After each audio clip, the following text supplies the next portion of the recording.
네, 여러분 안녕하세요. 이번 시간에는요, 우리 영업 전문가분들이 고객의 유형별로 어떻게 접근하는 것이 좋은지 그 방식을 좀 알려드릴 테니까요. 오늘 잘 배우시고 그걸 또 우리 전문가들에게 잘 코칭해 주셨으면 좋겠습니다. 자, 고객의 유형을 사실은 딱 몇 가지, 뭐 3가지, 5가지, 뭐 7가지, 2가지 이렇게 나누는 건 사실은 좀 위험하긴 해요. 왜냐하면 고객이 얼마나 다양한데, 그렇죠? 그걸 뭐 무자르듯 딱 자를 수는 없을 겁니다. 자, 근데요, 제가 보통 이 세일즈 코칭을 할 때는 제가 쭉 이렇게 많은 경험들을 제 나름대로 좀 해보니까요, 고객의 유형을 우리 영업 전문가들과 3가지로 분류를 해서 한번 이야기를 나눠보시면 좋더라고요. 자, 화면에 보시는 것처럼 첫 번째는 무슨형? 사교형. 두 번째는 기업가형. 세 번째는 분석가형이 있어요. 자, 저는요, 솔직히 이런 말씀 드리고 싶어요. 꼭 제가 지금 얘기하고 있는 사교, 기업가, 분석가라는 단어를 지금 수업 듣고 계신 여러분이 동의하지 않으시면 단어는 바꿔도 된다고 생각해요. 근데 기준점은 요 3가지로 놓고 이야기를 해보면 괜찮은 것 같아요. 자, 그럼 그 기준점이 뭐냐면요. 우리 사교형이라는 건 왜 영업 전문가들이 이제 고객 만나다 보면 고객들 중에 좀 정서적인, 감성적인 부분의 교감을 좀 좋아하는 사람들 있죠. 그리고 그러면서 좀 천천히 관계 중심으로 이 영업 전문가에게 신뢰를 주는 그런 고객들이 있어요. 일단 그런 고객들은 약간 첫 번째 부류, 사교형이라고 일단 좀 보시면 되고요. 두 번째 기업가형은요, 이분들은 정서적인 교감보다는요, 약간 업무 베이스로 접근하는 걸 좋아하시는 분들이에요. 그리고 약간 결과 중심적이고요. 사교형은 약간 가정 중심적이거든요. 그리고 기업가형은 본인이 약간 주도하는 걸 되게 좋아하는 스타일이에요. 그런 고객의 유형이 있다면 이렇게 나눠주셔서 코칭하는 게 좋아요. 세 번째는 분석가형이에요. 요분들은 약간 애매해요. 사교형도 아니고 그렇다고 기업가형인가? 그렇지도 않아요. 자기 주도적이긴 한데 뭔가 정보와 팩트 베이스 그리고 굉장히 디테일하고 일단 정확한 걸로 판단하려고 하는 고객들이 있어요. 우리 영업 전문가분들은 어찌됐든 이런 3가지 유형의 고객들을 맞닥뜨리는 경우가 많거든요. 그렇다면 이 유형에 맞게 접근을 해야 되잖아요. 그렇게 잘 접근하고 있는지 우리 세일즈 코치분들이 한번 짚어주는 거 굉장히 의미 있다고 생각을 합니다. 자, 그러면 이 3가지 유형별 고객을 만났을 때 우리 영업 전문가들은 어떻게 대처해야 될까요? 하나씩 알아보도록 하죠. 먼저 사교형 고객이에요. 이분의 특징이 제가 뭐라고 그랬죠? 네, 정서적이고 감성적 교감이 되게 중요한 사람들이고요. 그게 되게 중요하고요. 그리고 일단 단계별로 천천히 가려고 하는 경향들이 있고 관계 중심적이에요, 확실히. 자, 그러면 우리 영업 전문가들이 사교형 유형의 고객을 만났을 때 잘하고 있는지 못하고 있는지 확인해보고 그리고 그걸 어떻게 좀 알려주시려면 이런 걸 알려주셔야 돼요. 자, 첫 번째, do and don't로 한번 나눠서 보죠. 사교형 고객을 우리 영업 전문가가 만났다. 그랬을 땐 분명히 하셔야 되는 건 이런 거예요. 일단 첫 번째는 배려심이에요. 관계가 터지지 않으면 이분들은 신뢰를 안 줘요. 그리고 두 번째, 일단 전 과정에서 다소 답답하다 싶을 정도로 한 단계 차근차근 그냥 밟아나가는 스텝 바이 스텝이 무조건 좋아요. 이게 굉장히 영업 전문가들이 놓칠 수 있는 게요. 사교형 고객들은 좋은 게 좋은 거거든요.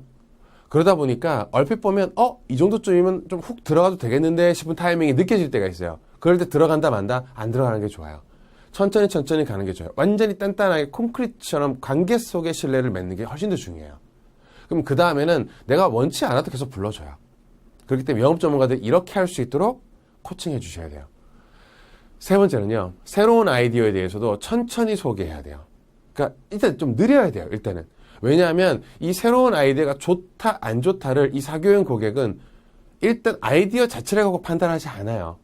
우리 영업 전문가분들의 신뢰관계 속에서 일단은 믿고 들어가는 부분이 크기 때문에 이것도 천천히 가야 돼요.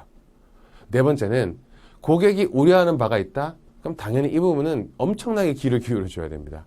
그리고 고객의 어떤 느낌이나 그날의 감정, 감성 이런 거에 아주 민감하게 반응해줘야 돼요. 그 민감하게 반응하는 그 태도에 고객은 또 민감하게 반응해요. 감동한다고요. 그러면서 신뢰관계 속에서의 단단한 그런 어떤 그 끈끈한 연결고리가 맺어지게 됩니다. 이런 부분들이 정말 중요하고요. 이 중에서 제가 빨간색으로 표시해뒀죠. 어떻게? 모든 게 스텝 바이 스텝이에요. 좀 느리다 싶더라도 관계 속에서 형성되기 때문에 관계를 조용조용 천천히 깊게 맺어가는 형태로 스탠스를 계속 취하도록 코칭해 주시고 알려주셔야 됩니다. 그게 되게 중요하고요. 그 다음 don't 하지 않아야 되는 거예요. 반대로 안 되는 거예요. 첫 번째는 제가 느리게 간다 그랬죠. 고객 결정을 재촉하지 마세요. 왜냐하면 이 사람의 결정의 포인트는 정말 이 서비스가 괜찮겠다보다는 이 사람의 신뢰 형성이 돼야만 가능하기 때문입니다. 그리고 두 번째, 당연히 조급하게 말할 필요 없고요. 그리고 고객을 무시하는 듯한 발행이나 언행 당연히 안 되는 겁니다. 그리고 마지막, 이게 중요해요. 지나치게 업무 중심적으로는 항상 접근하지 마세요. 영업 전문가분 중에 나는 약간 업무 베이스로 접근하는 스타일이다. 그렇다고 하더라도 사교용 고객일 때는 어떻게 해야 된다? 거기 맞춰야죠. 자기 스타일을 계속 고수할 수는 없는 거 아니겠습니까? 그렇죠? 그래서 이런 부분들을 중심으로 사교용 고객을 만났을 때는 영업을 해라. 이렇게 코칭해 주셔야 되고요. 그 중에서 특히 빨간색으로 제가 표시해 둔 부분 있죠. 이 부분은 특히나 우리 영업 전문가들에게 더 확실하게 짚어주시고 강조해 주셔도 무관할 것 같습니다. 자, 그 다음 기업가형 고객이에요. 이분들은 자기 주도적이고 일 베이스예요. 약간 기업가형은요, 인간관계 중심인 것 같거든요. 가끔 보면 아니에요. 그거는 그냥 일 중심으로 들어가기 위한 트리거, 초반의 어떤 그런 거이고요. 이 사람은 어쨌든 주도적이고 자기 주도가 돼야 되고요.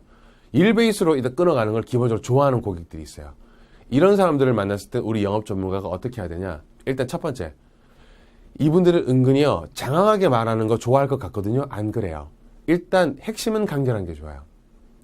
그리고 진짜 중요한 거, 이런 고객일수록 영업 전문가가, 영업사원이 말을 많이 하면 안 돼요. 고객이 자꾸 말을 많이 하도록 해야 돼요. 왜냐하면 그걸 좋아하는 사람이거든요. 그리고 그 사람이 말하는 건 다 리스펙트하는 태도를 보여줘야 돼요.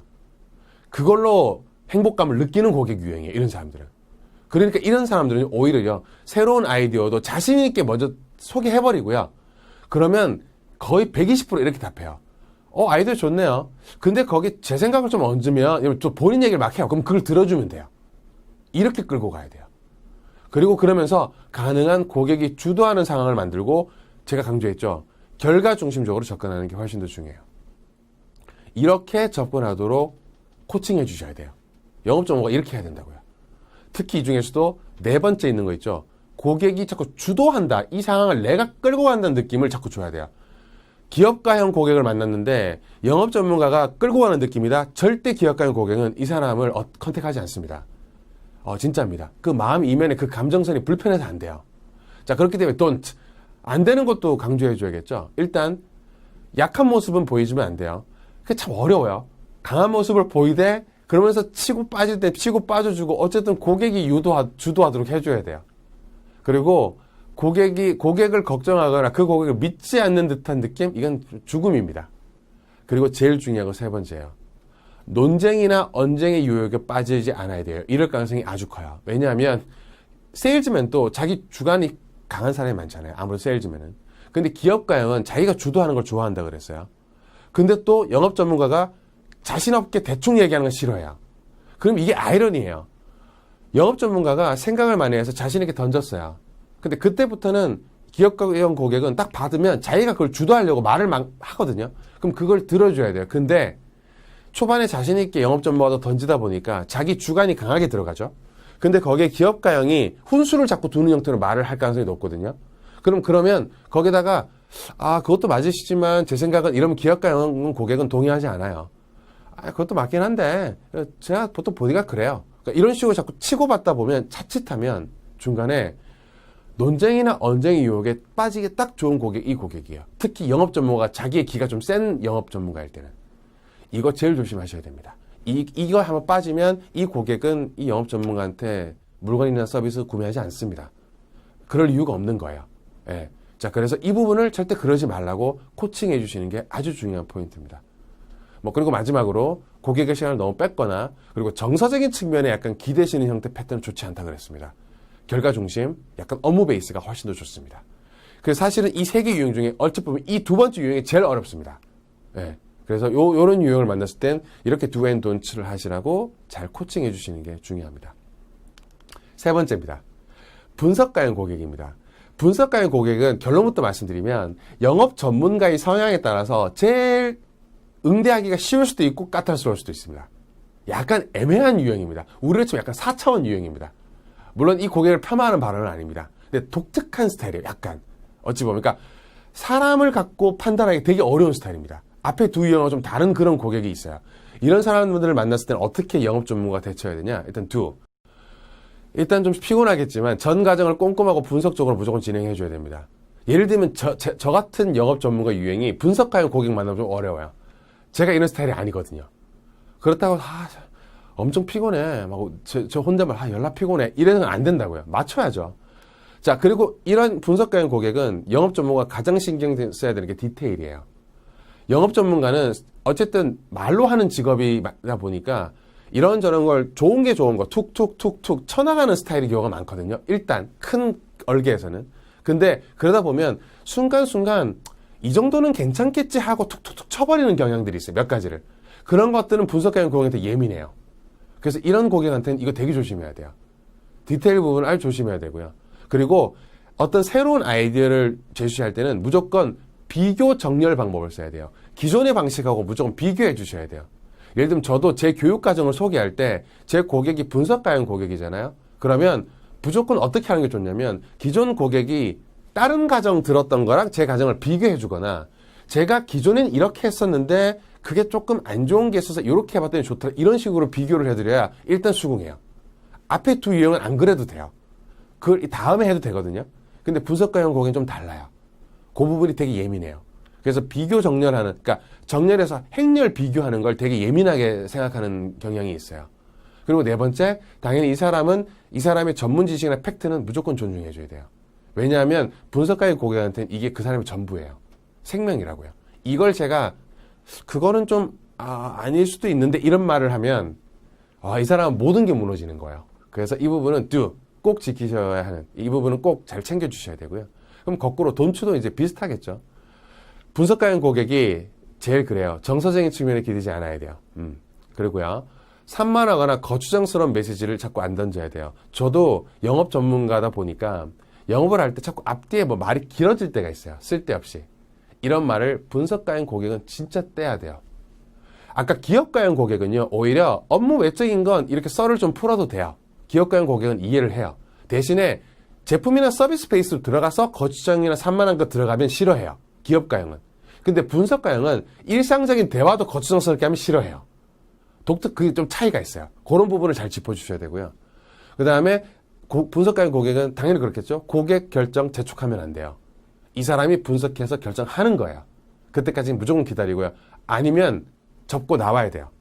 그래도 확실하게 분석가형에 맞게만 해주면 다음에 날 찾아요. 언젠가는 날 찾고 날 믿어요. 그걸 막 표현하지 않아서 그렇지. 그리고 마지막으로 제대로 정리되지 않은 자료는 절대 사용하지 않아야 됩니다. 일단은 들이밀어보고 얘기하다가 이건 조금 아니네. 제가 좀 확인해보고 다시 한번 이런 얘기가 치명타라고요. 이 사람한테는. 예. 그래서 이런 부분들, 특히 이 빨간색 부분이 있죠. 이런 부분들만큼은 우리 영업 전문가들에게 잘 알려주세요. 약간 분석하는 느낌의 손님을 만났다. 그럼 이 부분만큼은 꼭 피해주시고 조심하고 해주셔야 되는 부분이에요. 어떠세요? 딱 3가지 유형이에요. 제가 말씀드렸어요. 3가지 유형의 단어는 바꾸셔도 상관없어요. 하지만 우리가 맞닥뜨리는 고객 유형이 이 3가지 유형인 경우가 많고요. 코칭할 때 이 3가지 유형을 한번 나눠서 영업 전문가와 서로 상의를 한번 해보세요. 그럼 굉장히 공감하실 거예요. 그리고 그것별로 제가 오늘 알려드린 대로 가이드를 탁탁 해주시는 거예요. 그러면 우리 영업 전문가분들, 영업 손님들 유형별로 접근하는 것이 한층 더 나아지시라고 생각합니다. 오늘 배우신 거 한번 적용해 보셨으면 좋겠습니다.